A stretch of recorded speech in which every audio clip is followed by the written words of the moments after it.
নমস্কার বন্ধুরা, আমার আরেকটা রান্নার ব্লগে আপনাদেরকে স্বাগত জানাই। দেখুন যে সরঞ্জামগুলো আমি দেখাচ্ছি। রয়েছে আমুলের বাটার, ওটা 200 গ্রাম বাটার রয়েছে, 200 গ্রাম চিনি, ময়দা। চিনি যে পাত্রটায় মাপ নেব সেই একই পাত্রের একই মাপের ময়দা নিয়েছি। 4টে ডিম, এটা হচ্ছে ভ্যানিলা এসেন্স, আর রয়েছে বেকিং পাউডার, অর্থাৎ কেক তৈরি করব। হ্যাঁ, এটা হচ্ছে সবচেয়ে ন্যূনতম মিনিমাম যে সমস্ত ইনগ্রেডিয়েন্টস বা উপাদান লাগে তাই দিয়ে কেক বানাবো। এদিকে দেখুন বালি চাপিয়ে দিয়েছি। হ্যাঁ, এটা হচ্ছে আসলে প্রি হিট করে নেব আভেনটাকে, সেই জন্য বালিটাকে গরম করতে দিয়েছি। আর আপনাদেরকে একটু আমার কেকের আভেনটা দেখাই। হ্যাঁ, এটা কেনা হয়েছিল 24/2/90 সালে। দেখুন, দেখতে পাচ্ছেন এই যে 24/2/90 লেখা রয়েছে। এখানে লেখা আছে আমার মায়ের নাম। দেখুন, আমার মায়ের নাম হচ্ছে সুভদ্রা মান্না। এটা ওই দোকানদার না নামটা এখানে খোদাই করে দিয়েছিল। এই যে জিনিসটা হয় ঠিক এইরকম। এটা অনেকের বাড়িতেই থাকে, তবে বেশিরভাগের দেখেছি যে এই জিনিসটা ওরা করে না। হ্যাঁ, এখানে একটা গোল এরকম বলয়ের মতন কেক তৈরি হবে। এই এবং এই গ্যাসের চুলাতে ভীষণ ভালো এই ওভেনটাতে আমার কেক হয়। মাইক্রোতে করে দেখেছি, কিন্তু তার চাইতেও অনেক ভালো এটাতে হয়। তবে এটাকে গরম করব, ফেরত আসি, তার আগে এদিকের কাজগুলো একটুখানি করতে থাকি। দেখুন, আমি একেবারে ওই মিক্সার গ্রাইন্ডারের সবচেয়ে বড় জারটা নিয়ে নিয়েছি এবং এইটাতে নিয়ে নিচ্ছি প্রথমেই চিনি।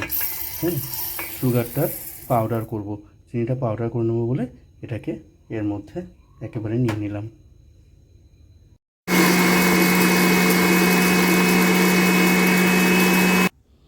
দেখুন, চিনিটাকে আমি একদম পাউডার করে নিয়েছি।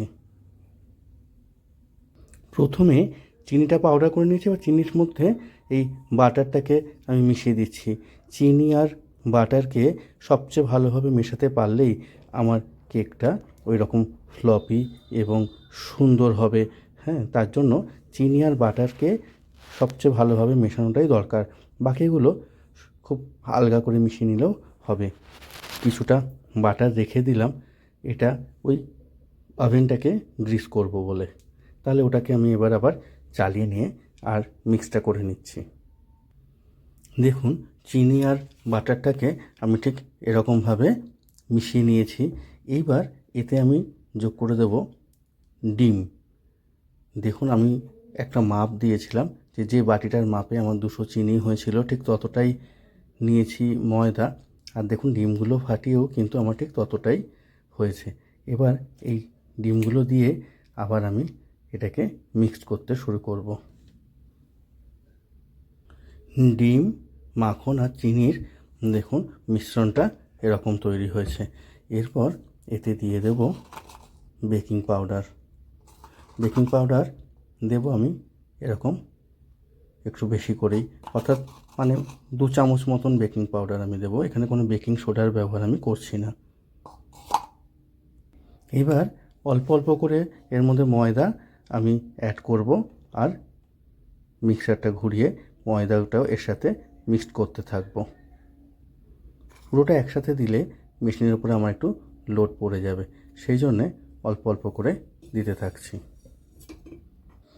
ততক্ষণে আমি এইটা দেখুন, এই ওভেনটাকে গ্রিস করে নিচ্ছি। এটা শুধু এইটা বলে নয়, যে কোনো অ্যালুমিনিয়ামের যদি পাত্র ব্যবহার করেন তো সেটাকে এইভাবে বাটারটা দিয়ে গ্রিস করে নেবেন। জানেন, এই যে ওভেনটা, এটা তো আমাদের অনেক ছোটোবেলাকার। তখন হয়তো আমি রান্না ঘরে আসতেও ভয় পেতাম, আগুনে ভয় পেতাম।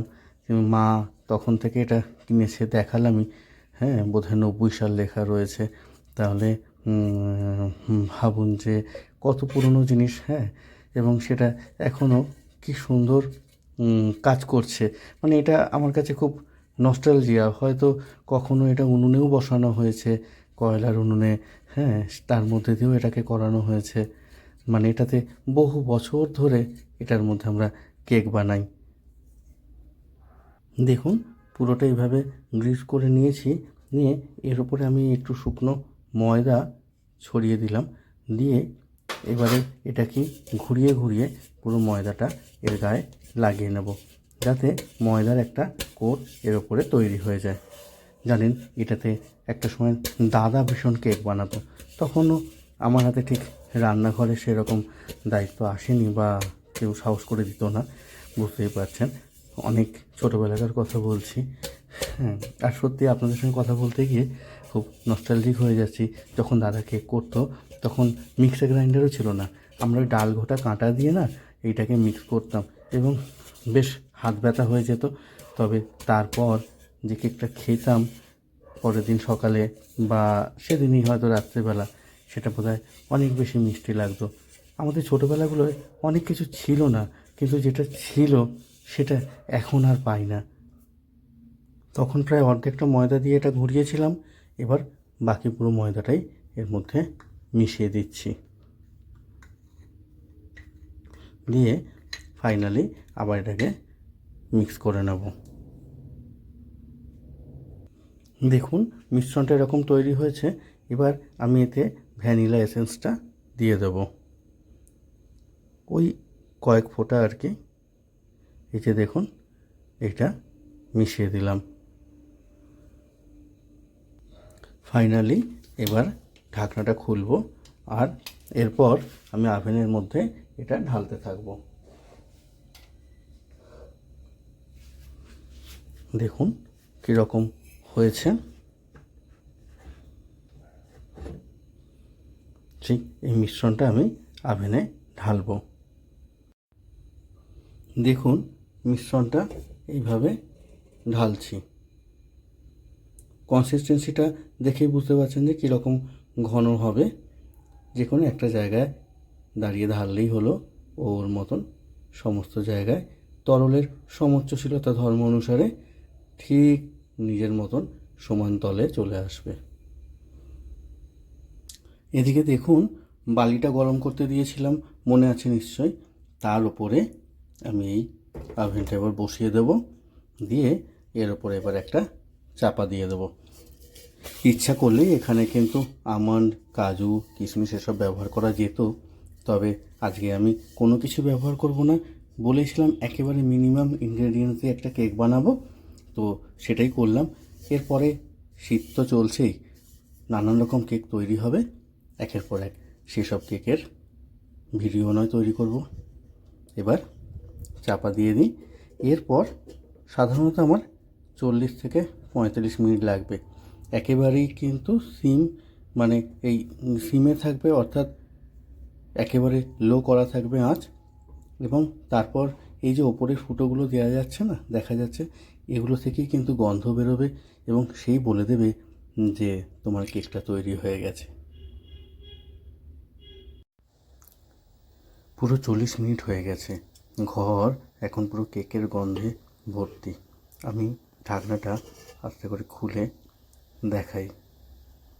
দেখতেই পাচ্ছেন কেকটা হয়ে গেছে, ওপর থেকেও সুন্দর রঙটা হয়েছে। তাও আমি একবার চেক করে নেব।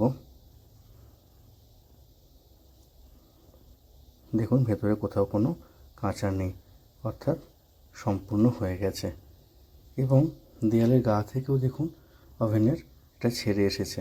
তাহলে এটাকে আমি এখন এই পাত্রটা থেকে, অর্থাৎ ওভেনটা থেকে বার করে নিতে পারছি। ওভেনটাকে আমি একটা বড় থালার মধ্যে উপর করে দিয়েছি।